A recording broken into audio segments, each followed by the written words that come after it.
Welcome back to this edition, the post-game edition of Silver and Black today, an Odyssey Sports original podcast. Also heard on the radio in Las Vegas, 101.5 KDON and 840 KXNT. Back with you, Skockle Branson, my good friend, my buddy, brother from another mother. That is Murf from Raiders Fan Radio, here to talk about the Raiders lose to the Jacksonville Jaguars at Allegiant Stadium in Las Vegas in overtime, 30-29. Of course, the Raiders get that touchdown, go for two. Can't convert and lose. And a tough one. Another heartbreak for Raider Nation out there. Finding another way to lose, I guess. Geno Smith, who didn't have a terrible game. I know people aren't going to be happy talking about Geno Smith, but not a terrible game. Not a great game. Not a Joe Flacco. Yes, I said that. Not a Joe Flacco game. But a good game nonetheless. And it ends, unfortunately, him throwing the ball into the defensive lineman's outstretched arms and unable to do it. I should say, Murph, before I get your comments here, I should say this was the Jacksonville Jaguars 30, Brock Bowers 29.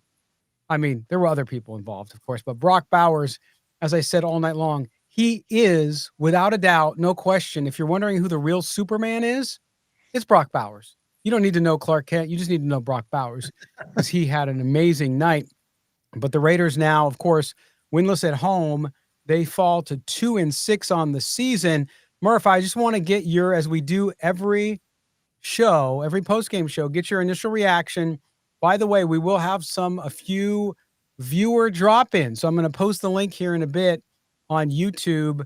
So if you want to come in as a video guest with me and Murph, you can do that. So stay tuned for that. But Murph, lay it on me, man. Tell me how you're feeling. Give a voice to Raider Nation tonight. Well, Scott, falling to 2-5, it already kind of felt like this thing was out of hand. We weren't going to make the playoffs. Everyone's talking draft already. We're watching all the quarterbacks on Saturday to see, who's going to be the high prospects and because maybe we might draft a first-round quarterback.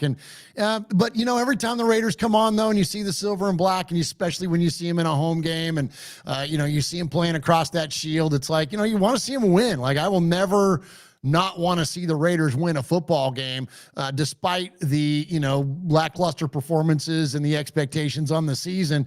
And so this game, I think, was, frankly, it's kind of sad because it's like this, I feel like was since the first game against the Patriots, this is the most dynamic Raider team we have seen. And I hate that it all seemingly offensively rides on one guy's shoulders and Brock Bowers, because when he's on the field, this looks like a completely different football team, or at least on the field, healthy, I should say. And so, so for as good as the team looked on offense, also defensively, I dared ask the question a week or so ago, and I caught a lot of shit from a lot of people when I asked the question, is Max Crosby a game changer? Because I see Nick Pitino, I see Myles Garrett, I see Micah Parsons, I see these, TJ Watt, I see these guys getting the same treatment and not the same level of impact. Today, Max just shut me up. Like, yes, today he was an absolute game changer. Ashton Genty was an absolute, stud in this offense. Like, you look at the performances that the Raiders needed to have today, including our much maligned quarterback, Geno Smith. We needed him to have a good game today. And although, there was an interception and there was the batted down pass and there was those things, statistically, he put up baller numbers today. Like, he put up big numbers. And granted, you could thank a lot of those first two guys that I mentioned for a lot of those numbers, but still, point stands is that they needed everything that happened today to win and then still lose. So I'm curious, is this the kind of a game that's gonna, break the team? Here we are headed into the trade deadline. Like, if is your spirit? I mean, they're still professionals. They're still going to put down good film. They're still going to give effort. I'm not saying the team's going to quit or anything like that. So don't hear what I'm not saying, Raider Nation.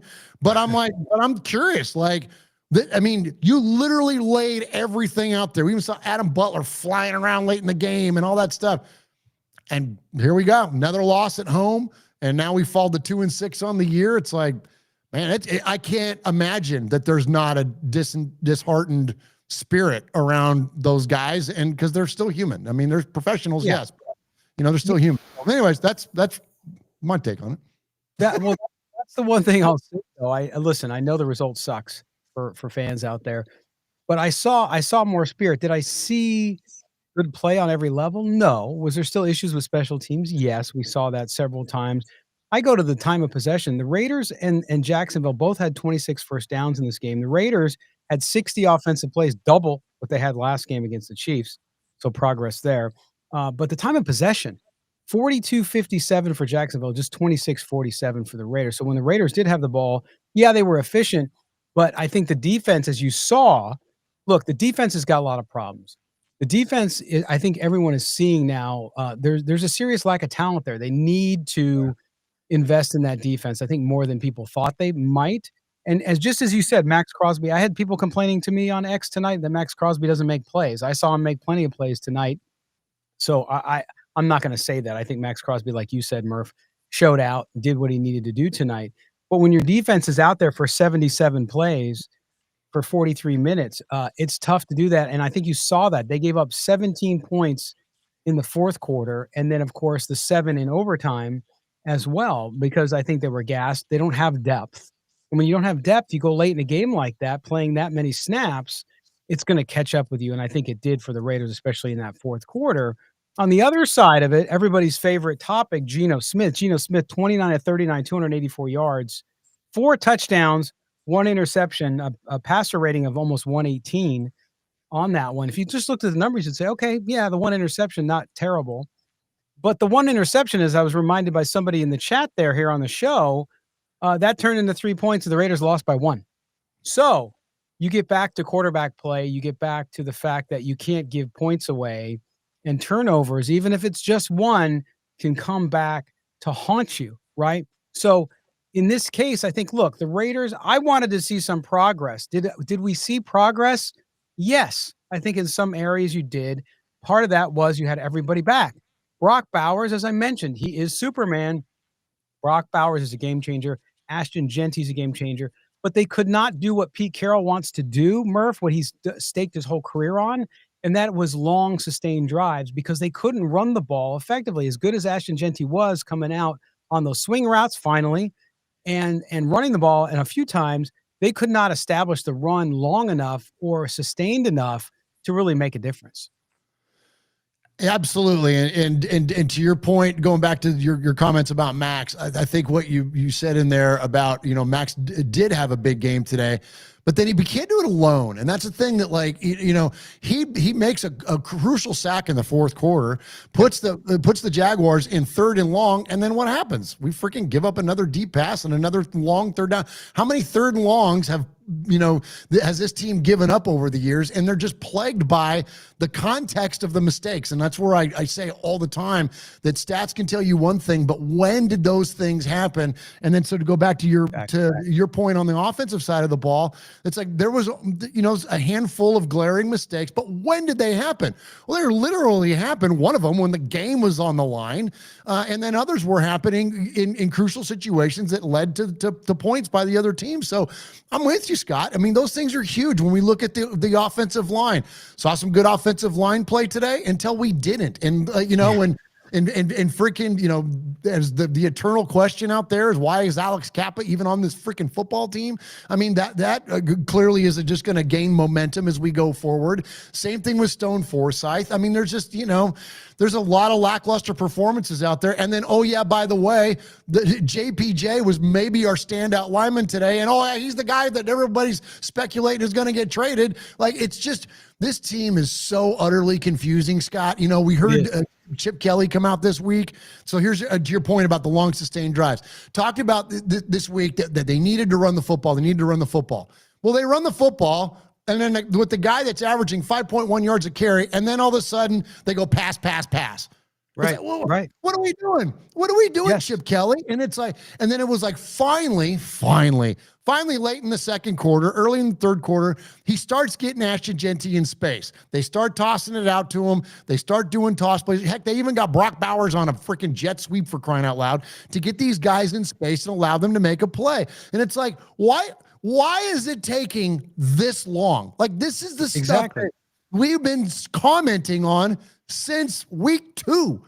And here we are all this time later, Scott. What's taking so long? Yeah, and Murph, listen, Ashton Genty has to have at least 20 carries, not touches, carries. He had 13 today, 42 yards, right? And then, of course, he did have the 5 receptions for 47 yards. He had more yards in the passing game than he did rushing. And so you're right. Kelly talked about that in his press conference. They need to establish a run. They need to establish a run. At times they did, but you're right. They go away from it. That's still suspect. And Corey Sanford, shout out to him, our viewer out there, who mentioned the missed extra point, and the Raiders did lose by 1.2. So I mentioned the interception for 3 points. So there's really 4 points you left off the board, and the Raiders may win. So yes, but you know what I've found, and I know this is hard to hear, Murph. So brace yourself. Bad teams do that stuff, right? They tend to miss extra points. They have turnovers that become points for them. And special teams again was another call out. I'll tell you what, in overtime, they get the big return, which set up Jacksonville for that touchdown. Now, the Raiders defense tightened up there at the goal line as much as they could. They did pretty well there until the last play when Lawrence took it over. But special teams, so again, you can't get a game for the Raiders where all 3 levels of play, defense, offense, and special teams all pull their weight. If they all pulled their weight tonight, then the Raiders win this game. The Raiders should have won this game. Trevor Lawrence did not look good till late in the game when the Raiders defense was gassed. So I understand what you're saying there. And I think that this whole team, the coaching staff, it befuddles me that after a week off, you say you're going to do something, you come out and you kind of do some of it. And we kind of saw some improvement in some areas, but then you kind of reverted back to your confusing ways where you don't call offenses consistently. You don't commit to what you say you're going to commit to. And then on defense, yeah, they got gas, but also Patrick Graham, at times you're wondering what's going on. I also think that the defensive backs on this team are not good. We saw a lot of people who wanted Darian Porter in there. Darian Porter did not play well tonight. He just did not play that well.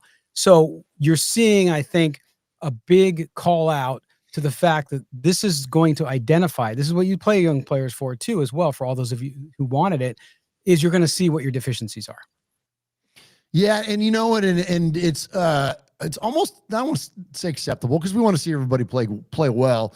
But if you see a young guy make a mistake, it's like, okay, like you can understand it at least to a certain extent because they're young, because they're still trying to figure it out.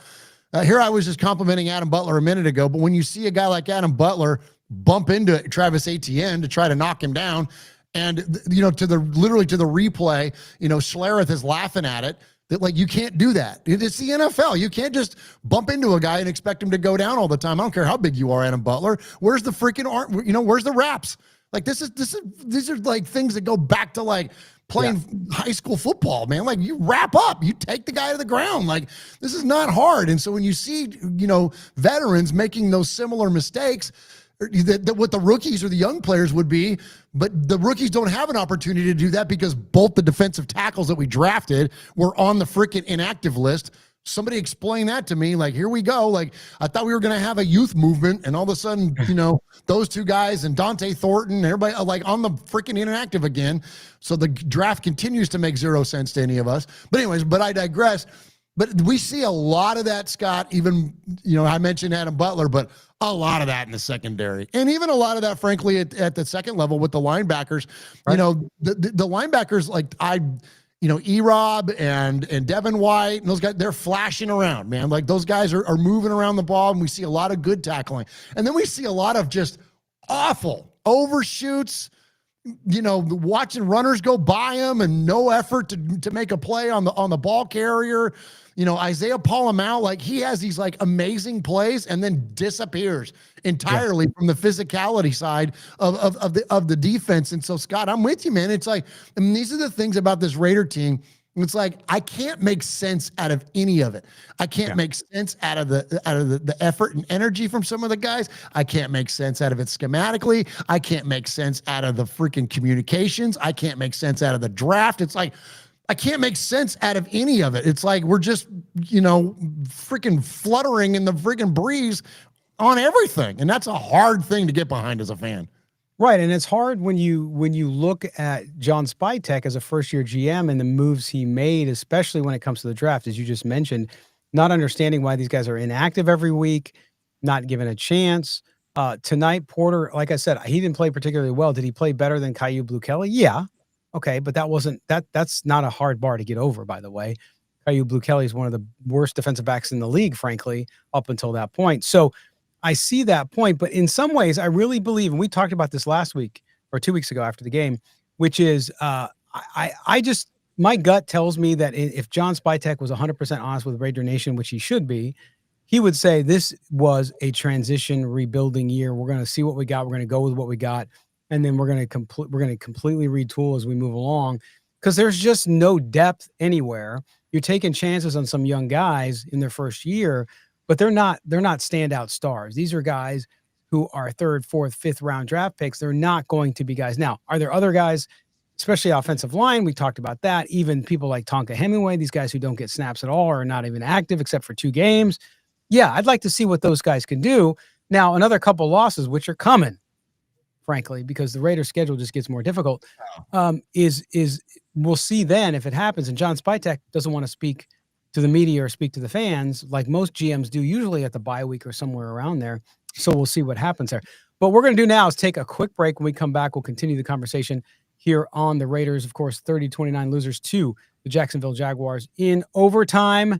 You're with Murf and Scott. Don't get anywhere. Don't go anywhere, I should say. We're coming back after we pay a couple bills. Hold on.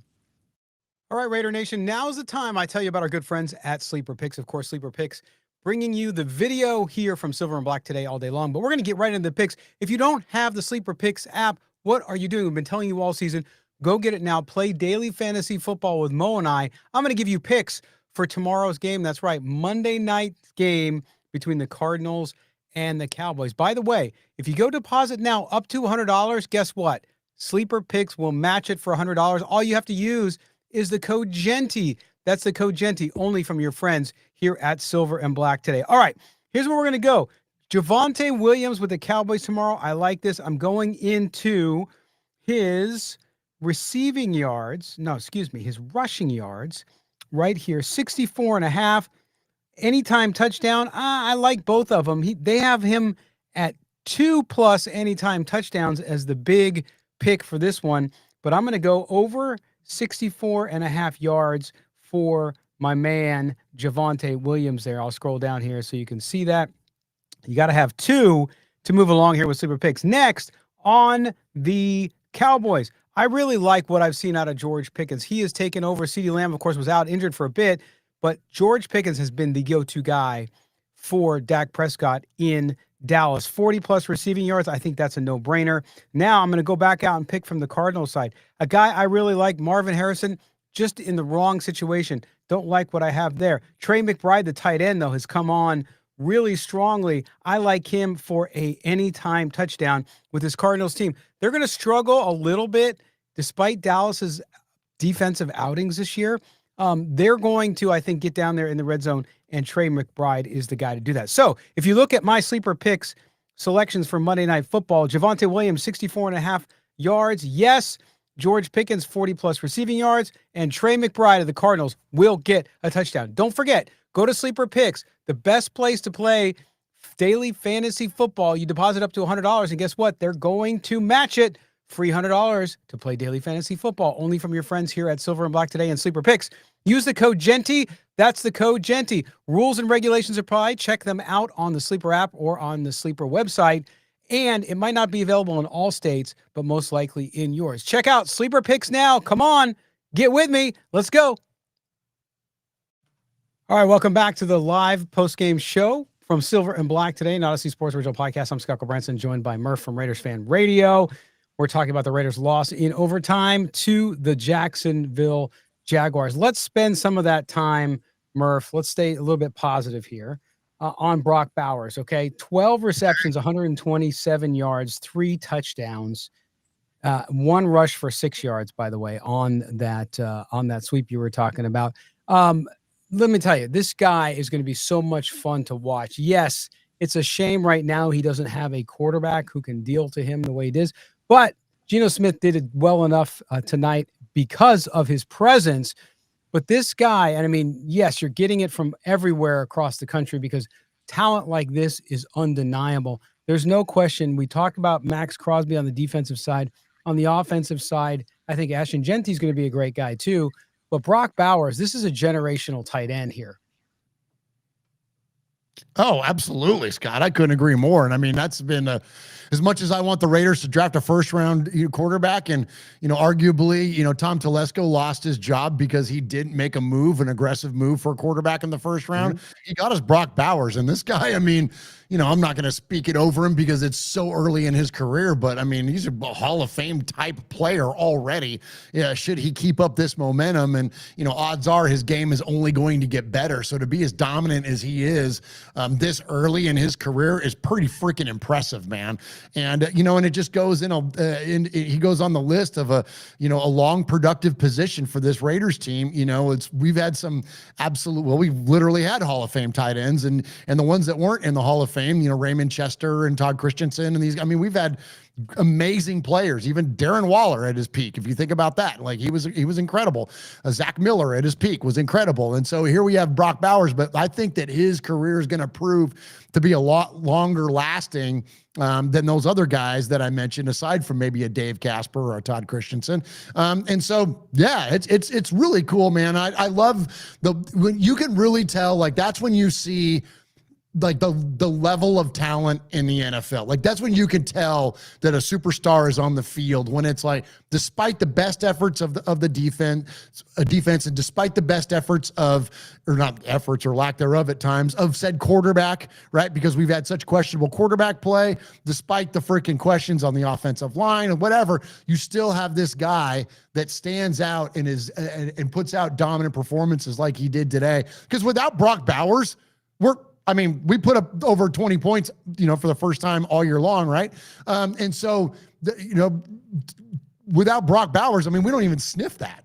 We don't even come close. You know what I mean? So to have him come out and do that, it just demonstrates his level of ability and level of talent. And I want to address one real quick thing too. And I'm glad you asked about being positive, because Mud Tide in there in the chat says week after week, Murf just comes on here and jumps on the show and is just a crybaby week after week. And I'm like, dude, like, what do you want me to do? Like, our team is 2-6. Like, what do you want me to do? You want me to come here and tell you that everything's gonna be good? You want me to just try to put lipsticks on the pig? You know what I mean? Like, this is an ugly Raiders season that none of us expected coming, because of all the adults in the room and all the responsible decision making and all the whatever things that the Raiders strove for in the offseason. All those things were supposed to lead to success. And while a lot of us didn't expect them to freaking be world beaters this year, we expected them to be drastically improved, and they're not. So what do you want me to do? Like, so it's not I'm not coming on here and whining about it. I'm just telling you what I see as a fan. I even had somebody tell me this in the past week or so. They're like, oh, you always have a loser mentality. I'm like, yeah, because the Raiders are losers. Don't get mad at me.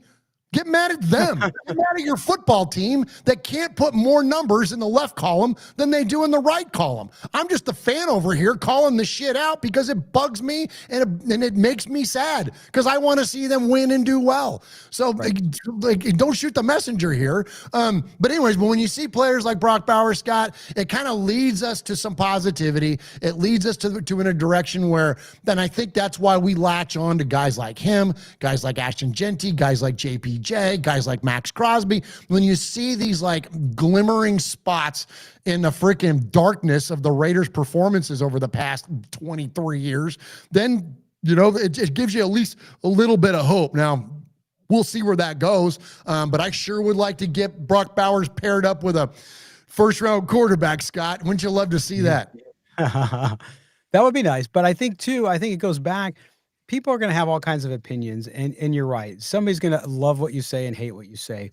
There's never really too much in between.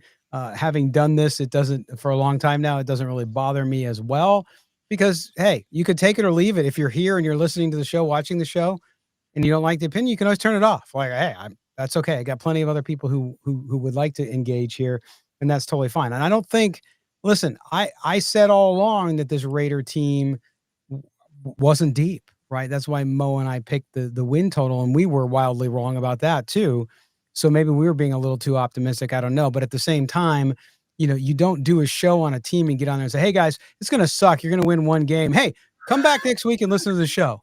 Yeah. No, I'm not saying I'm dishonest about what I think about the Raiders, but no one thought that they would be this bad. You expected Geno Smith to do better. You expected some other things to happen. those that we have had on the show, like Raider Rube, one of our good buddies here on the show. He didn't agree with how we talked about some of the stuff, but he thought it was a rebuild from the very get-go. So he wasn't expecting anything. So everybody's in different positions, and that's cool. But we also want to hear everybody's point of view. And, there can always be some people who want to take issue with what you say or what I say or what Mo says or whatever. And that's fine. I don't really care. Then there's also the people who just want to come in and create discord. And that's what they do. And says more about them than anybody else. So that's the way it goes. But anyway, we move on and we talk about this Raider team tonight and what they did and some of the things that I saw better, which was the offensive line had moments, I thought, Murph, where they played well, they played together. Yeah, Forsyth continues to perplex me. I don't know why he's out there. Had a big penalty once or twice, actually, and then towards the end of the game there, a couple times he got beat badly on a sack. And so again, it is what it is, and again, it's indicative of Pete Carroll's decision-making process, Chip Kelly's decision-making process, what they're trying to do. I don't know. After a bye week, nothing has changed there. So I think that's what you're in for. To complain about it, to ask them to fire Pete Carroll halfway through the season, it isn't going to happen.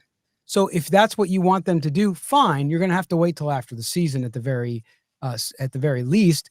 And if not, maybe he's back another year. I don't know. It's too early to tell. But you're seeing this team, I think, struggle because of the decision making. I thought the team came out too with a lack of discipline again. We saw the penalties at the get-go. We saw the breakdowns in special teams. So nothing has changed that much. There was progress here and there, but it's not enough to stem the tide, to turn the tide the other way. And I think that as a Raider fan, you should be angry, yes, because you want your team to do well. At the same time, you can call it what you want, but you have to start looking at things that you can be excited about in the future. Obviously, Brock Bowers is one of them. Ashton Genty is one of them. Who else is out there giving it all and saying, hey, this guy's doing something? Now, I do think, back to what you guys talked about on your show as well, I do think we got to see these younger players. Now you're 2-6. There's no reason to wait anymore. And these guys that you signed to 1-year contracts, free agents, forget it. They don't matter because they're going to be gone next year anyway. So to me, it's got to be a youth movement. Take your lumps, give them experience, even if they get burned.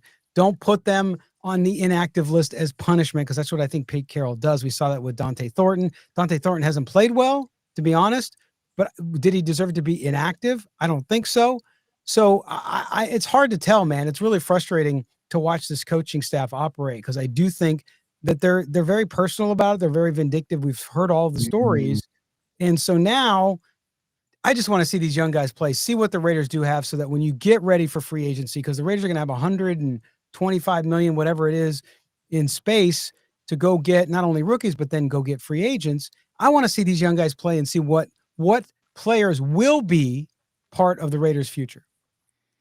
Yeah, absolutely. I think there's got to be a commitment to what we have, and finally a youth movement. I mean, we heard that this week, but then we didn't really see it, especially when you, as you mentioned, you deactivate Dante Thornton and you put Tyler Lockett in there, who's been with the team for 3 days, and so yeah, it's far past time, and I think it's frankly, is it coaching malpractice if you don't?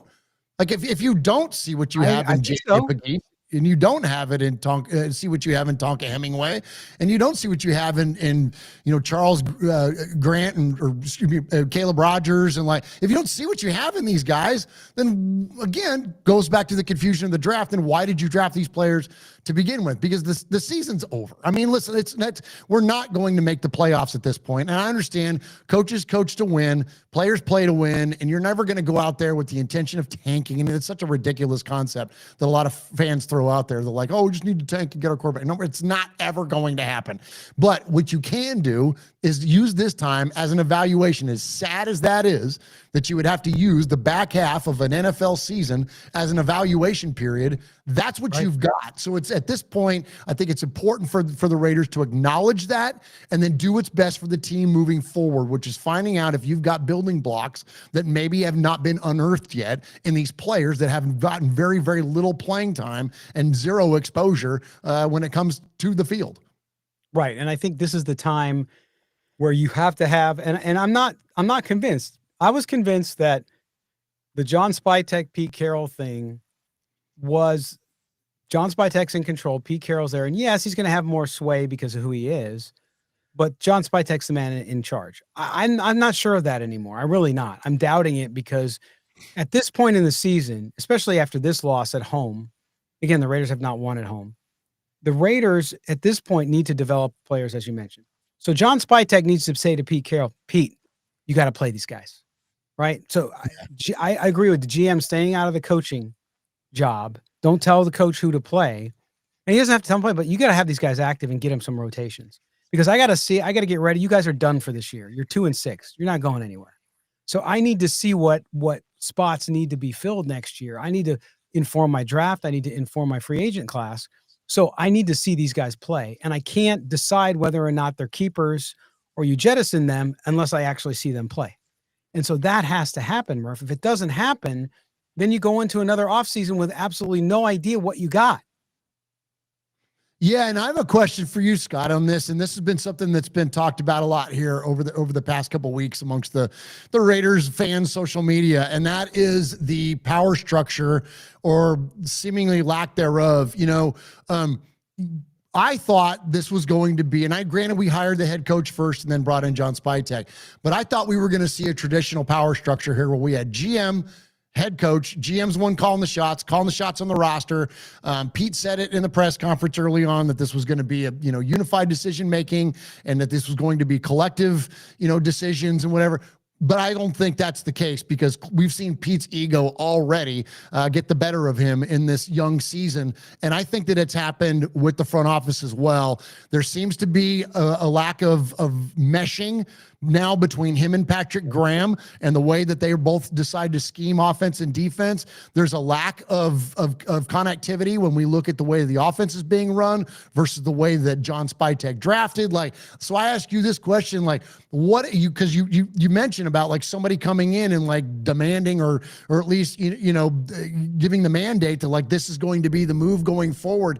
Does John Spytek have that level of juice? He should.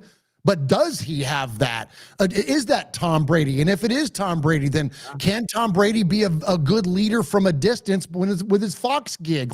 Is that a mistake? There's so many things then about the front office where us fans are looking at it and going, again, we don't know what's going on. None of it makes sense because there's not a clear-cut standard that was in place for so many years with the Raiders. Right, and that's where I've been advocating for a couple of years now that the Raiders should have – that Mark Davis needs to get out of the decision-making process, have a president of football operations, somebody like that. That's the person who hires the GM, oversees the sign, all that kind of stuff, that position. And you see this in other successful organizations in football, by the way. And so to me, that's what needs to be done because the decision-making process has been great. So now you have Spytek and Pete Carroll, which is really just a relationship of convenience, but that's not conviction. That's not a plan. And to me, that's why this Raider team's in trouble because we still don't understand what the vision is. Murph, remember when we talked about that a couple of weeks ago? What's the vision? The GM has not come out. He's been so silent saying, and listen, GMs don't have to do press conferences all the time like coaches do. I'm not saying that. But usually in years past, even with some of the crappy administrations that you've had there with the Raiders, you've seen them come out during the bye week or at the midpoint. We're now at the midpoint of the season, technically. Why doesn't John Spytek come out and talk to the media, let them ask the questions that need to be asked about direction, about the coaching staff, what's going on with the roster? That has not been able to happen. So to me, that points me in the opposite direction, which is, okay, he doesn't really have as much control as I thought he would. So to your point, who does have control? And if it's Pete Carroll, nobody ever said that was going to be the case. They said they were going to work together when they got introduced together again. And so to me, that is also something that's just it's not good business. I mean, I've had a long corporate career. I've been in business and you have to be able to come out and delineate who's calling what shots, who's in charge so that people understand where they need to go with questions, what they need to do.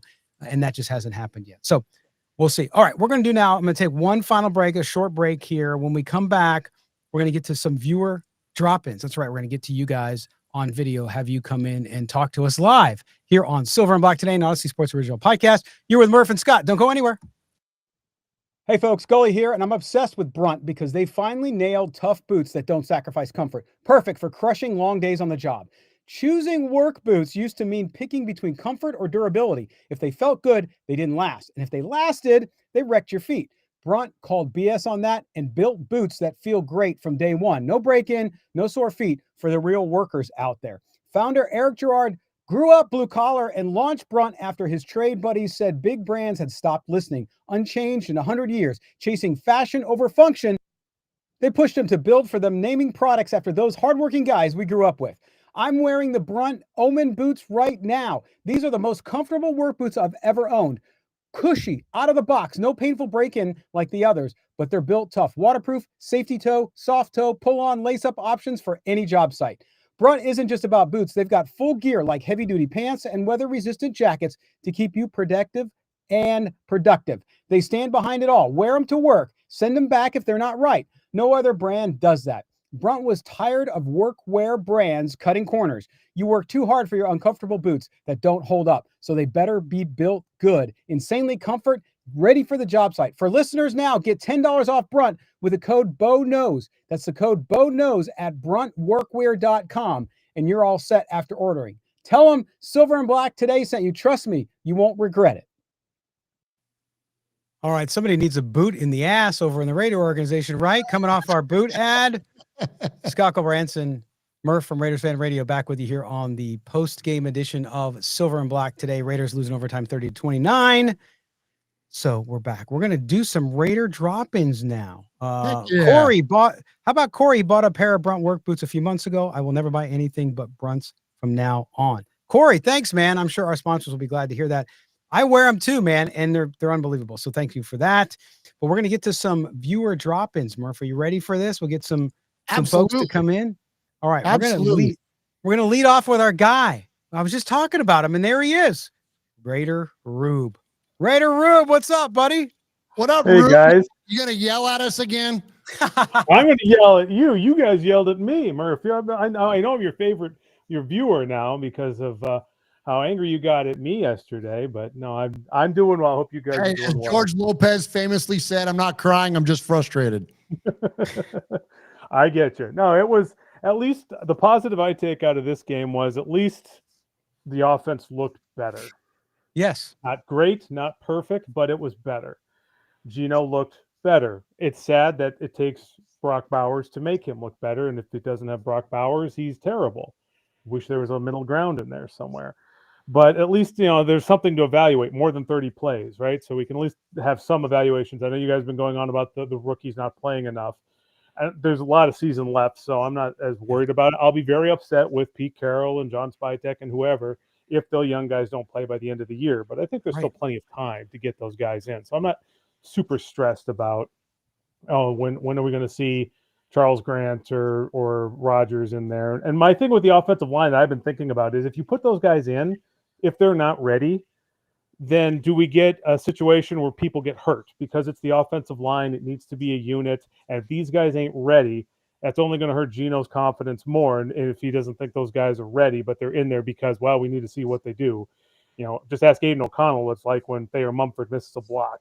And we may not care if Geno gets hurt, but we may care if Ashton Genty gets hurt or Brock Bowers again, if Charles Grant or Rodgers miss a block. Yes, we need to see them. Yes, we need to roll them in eventually, some way, somehow. But I haven't been annoyed that they haven't played yet, because you also have to sell to your locker room, hey, we are trying to put the best guy on the field and, trying to do something. Now, yes, it's getting to that point. The playoffs are done, but at least we had something to evaluate. At least Geno, if we give him Brock Bowers, let's hope we can develop a second weapon or a third weapon so that if Bowers does go down again, I was really hoping Trey Tucker would get more targets, because I thought, especially after I saw him make an amazing block on a guy on a play, I was like, man, we should really be trying to target him more. He's putting an effort in.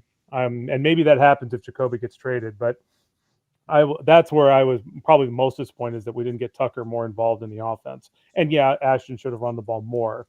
That's the other big disappointing thing too. But do you think a lot of those touches got not touches, but at least targets got reduced because of Tyler Lockett?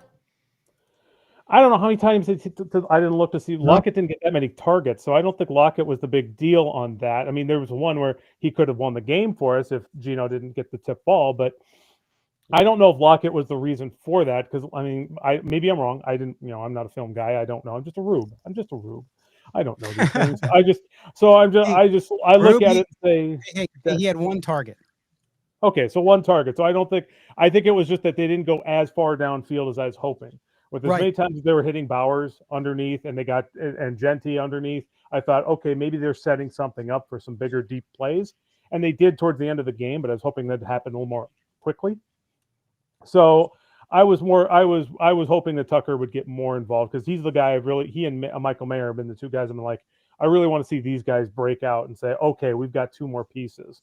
It's going to be hard to see the rookies, whether they're going to be something this year, especially Thornton, a 4th-round pick. But I thought Tucker and Mayer, can these guys be something? And I think Mayer could.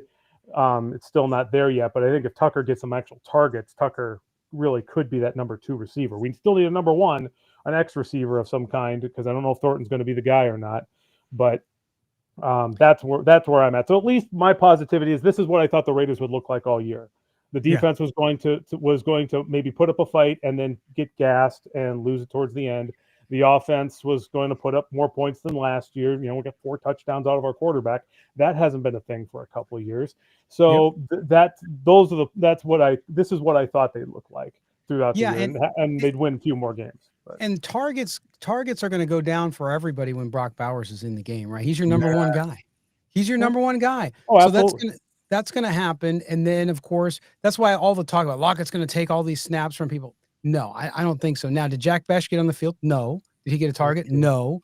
But again, that has a lot to do with the kind of game they were playing. They were doing that wheel route to Ashton Genty. And is Ashton Genty better than Jack Besh? Yes. I mean, he just is. He's a better talent. That's nothing against Jack Besh. It just is what it is. So, Raider Rube, man, thank you so much for dropping in again. We'll see you next time. See you guys later. See you, Rube. All right, there's Raider Rube with some good points there. And God forbid he be some positive about something. How can you? No, well, Raider Rube's a good dude. Absolutely. And Scott, you make a good point there too. And I asked the question about Lockett impacting Tucker. I think your point, Bowers impacts everybody else on the field. He's the guy that's going to, and should be. So that's the answer to the question. Well, and they had 12 personnel a lot. They had Mayer and him in a lot. And then they had 3 tight ends as well in several other plays throughout the first and second half. So you saw it happening. You kind of knew that was going to happen. All right, we're going to go out to, we got Pastor Mike there, but it doesn't look like he's in front of the camera. Let's see if he gets in front of the camera. Oh. There he is. All right, we're going out to Pastor Mike. Pastor Mike. Hey, Pastor Mike. What's up? Are you actually at home? Are you at home or are you behind bars right now? No, I'm home. Okay. I'm just glad you're not in the hospital again, brother. Yeah. Yes. Yeah, right. Yeah. No, I'm home. I was in Cabo earlier the week. That's right. That was great. Yeah, I was on vacation, came home, and so I watched as much of the game as I possibly could, but my grandson's first birthday, we were at like Chuck E. Cheese.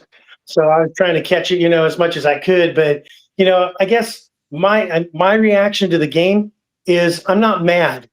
I mean, I felt like they played better, and but I still understand why they're not feeding Genty the rock more. I mean, I thought that he would get it a lot more, and but it is what it is. I'm glad to see Brock back. I mean, that was a plus, and I mean, come on, this guy's the best tight end in the game. Period. There's no question about it, right? Yeah. At least that's my opinion. So, no, it's everybody's opinion now because, I mean, look at it. The guy misses those games, comes back, and he's dominant. I mean, and it changes the entire – to your point, Pastor Mike, I think – and we said this a little bit earlier in the show, but the point was not that the Raider offense is very good, but it was better than – I mean, how is it – you can't but be better after what they did with the Chiefs, right? 30 plays and nastiness. But to me, you saw, but it shows you what a great player can do, even with a quarterback that's still struggling. Now again, he played better too. Geno played better. Did he play good enough to win the game? No, because we would have seen him do that at the end if that was the case. Well, yeah, he was throwing hospital balls at Jacoby Myers. I'm like, oh my gosh, he's going to get this guy killed. It's like, what's the deal, man? I mean, I was concerned. I guess not, right? My favorite part of the Brock Bowers thing, too, before we get too far away from it, is that how about in the red zone? How much better did Geno do look on that play when he's got Brock Bowers running absolutely freaking wide open the back of the end zone? And this is another thing that's so puzzling about this Raiders team. We heard last year in the offseason, leading into and through training camp, that Brock Bowers was unguardable in the end zone. And we never threw to him in the red zone. So at least I'm so thankful now that we're throwing to him in the red zone. Yeah. Right. And I don't get what Chip's doing, last year at Ohio State, man, he ran the ball a whole lot. And I mean, part of it is the offensive line. I mean, really, we know that's definitely an issue there. But I would have been really pissed if they would have went for the tie today. So I was glad for 2. I'm like yelling at my phone. I'm like, Pete, you better go for 2, man. It's like, we ain't going for no tie. I mean, so that made me feel a little bit better. Yeah. So, I mean, we're obviously a work in progress. I never thought that they'd be world beaters this year by any means. I just thought that they would be a little bit better than they were last year. And I mean, I had them winning possibly 10 games. I mean, but I played silver and black, me and Murf are alike. It's like, yeah, of course we're going to win 10 games. Right. And so I want them to win, but then, part of it too is, I mean, I want a good high draft pick. So at this point right now, the season's over, but I want to see them with fight. It's kind of like Dan Campbell's first year in Detroit. Just fight, at least play hard, Right. So, and I think we saw that today. Coming up on Thursday when they play the Broncos, hey, here we go. So, and I want them to win that game for sure. So big Thursday night game coming up, and people argue with me in the chat that the Broncos aren't very good on offense, and I'm like, I don't know if you've watched them. Top 9 in touchdowns scored. They're pretty good. So the Raiders are going to have to shore up the defense a little bit. Pastor Mike, I'm sure we'll hear from you this week on the show. Thanks so much for dropping in again, my friend. All right, man. You guys have a good one. You too, Pastor. Good to see you. There you go. There's Pastor Mike behind bars. He's the best, by the way. He's awesome. He gets that name too because he does prison ministry, which is amazing work. So God bless him for that incredible stuff. All right, now we're going out to Raider Chapin, right? Am I saying that right, man? Chapin or Chapin? Which one you got? Chapin, Chapin. Chapin. Yeah, okay, good. There we go. What's up, man? What do you got tonight? Well, just disappointed that we lost, but I guess it's just part of the process. The thing that I wanted to ask you guys I've been talking with other Raider fans about firing Pete Carroll and all that, and I say that regardless of what we think of his decision making and all that, we can't do it because right now we're in. I believe that we're in like a tricky spot where we need to show the league that we're giving coaches fair chances. Because I lived through the last days of Al Davis. And I remember how it was back then that everyone knew that they were going to get a decent shot, because I still remember stories of the telephone being the sideline that Al Davis would call, and this is the play we're going to run. So, and I know that people think, well, there's only 32 teams in the league, so everyone's going to want this job. But you also have to understand that these people are thinking about their careers, and they know that if they lose or they don't do well in one of these organizations, it's going to be like 10 years before they get another shot. Yeah. So if they already think, well, Mark Davis is trigger happy and he's going to fire me after 1 year of not fixing this team, then I just won't go there. So yeah. Like I said, as much as it hurts, I think that right now we need to have patience, show the league that I hope that Pete Carroll can turn it around. But even if he doesn't, we can at least show the league, hey, look, this organization is going to give you a fair shot. We're going to work towards improving the team and making an attractive spot for people to come here. So I think that's an incredibly important point. And I think that those of us that have been calling for the maybe retirement of Pete Carroll in the offseason, I think it is very, very much needs to be considered, that idea. I think that the thing that could make it different and the thing that could be an attractive position for a younger offensive-minded head coach to come to the Raiders is know that they would really have a genuine commitment from the team, is if the team made a genuine commitment towards a youth movement. And I'm talking especially at quarterback. And when you look at these guys, these younger head coaches that do make these moves and they do take over these jobs, they've got these high level prospect quarterbacks. The Raiders have never had that.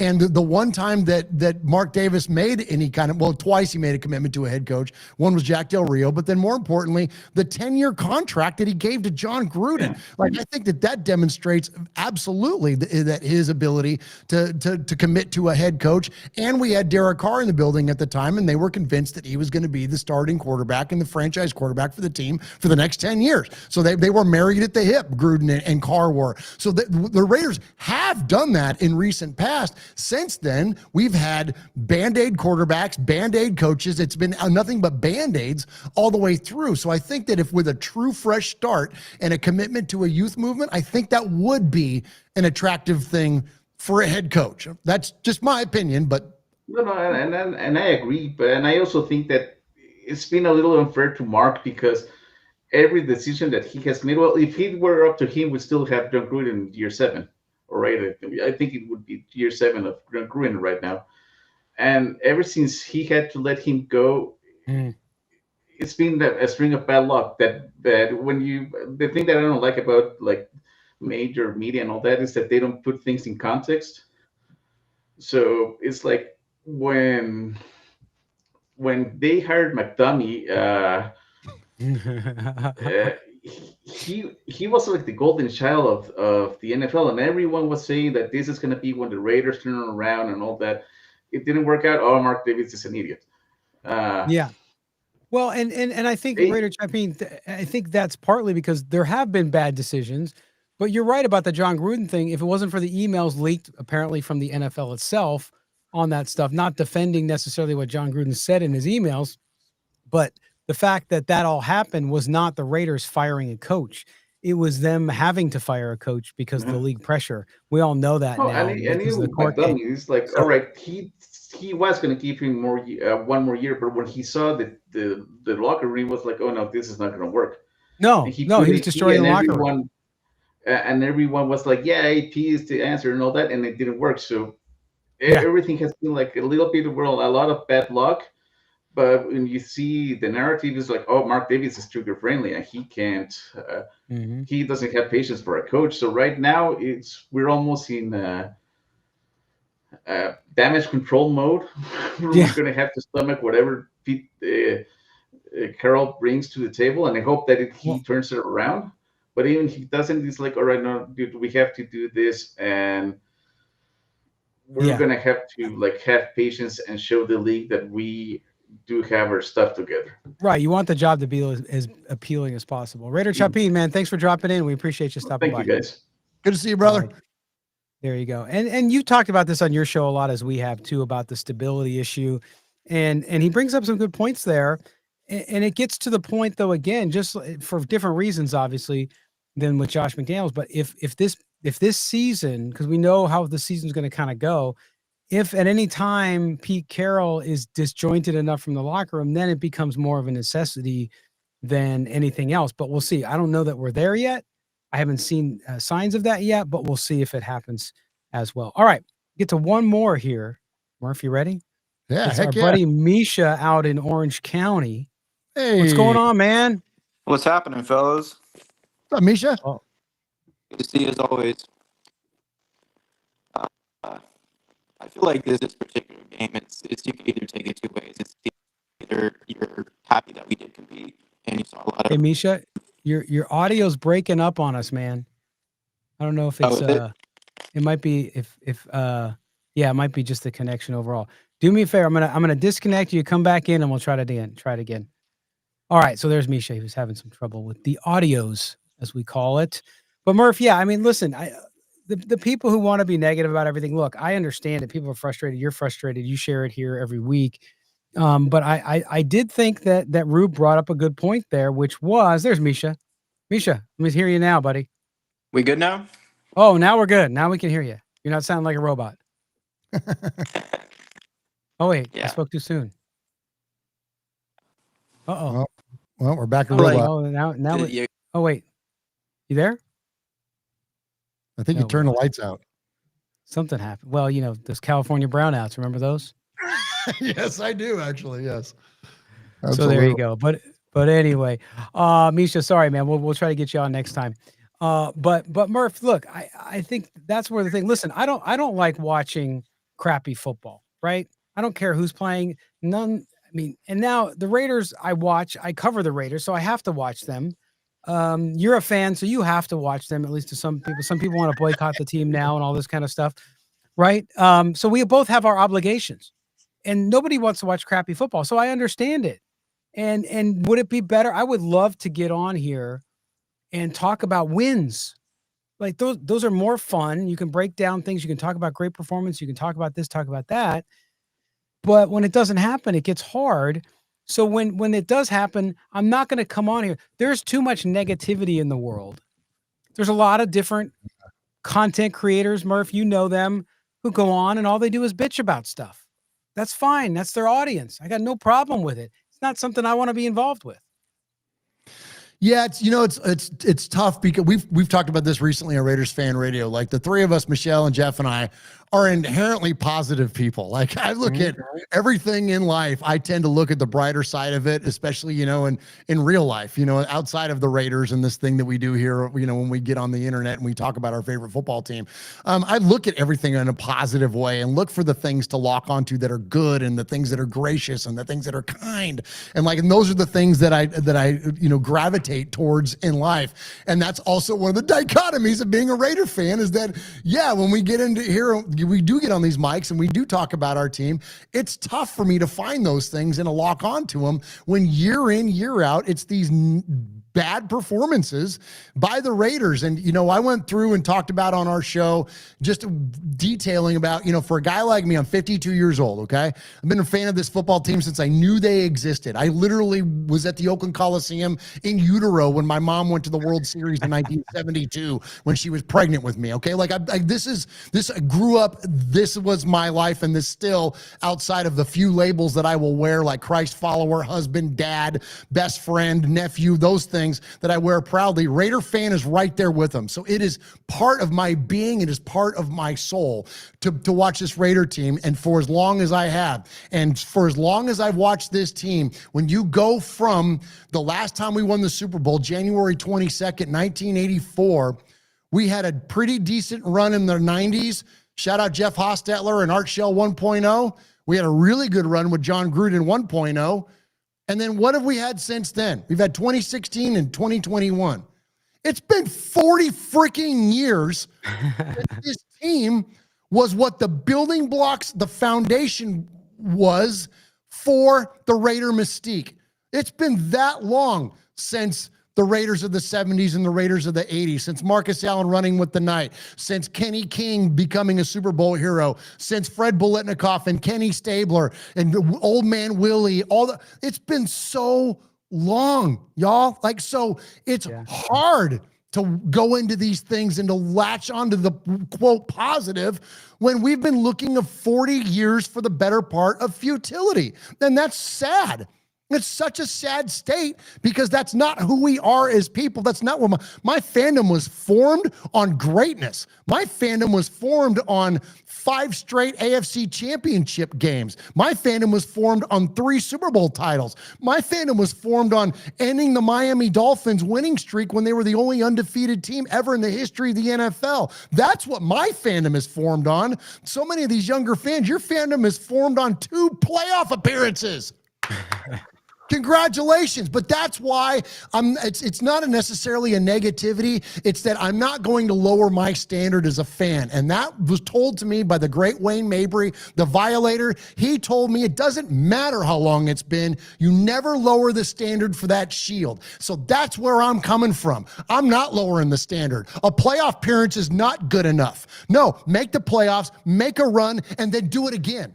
And then do it again. That's what we want to see out of this Raider team. So I'll stop being negative when the Raiders start performing and looking like the Raiders again. The Raiders that were what actually formed my fandom. Once we return to that one of these godforsaken days, that's when I'll stop looking at this thing with a quote negative tone. It's not a negative tone. It's an expectation of greatness. And we haven't had that in forever. Well, and Murph, well said. And I think you speak that as a fan. right?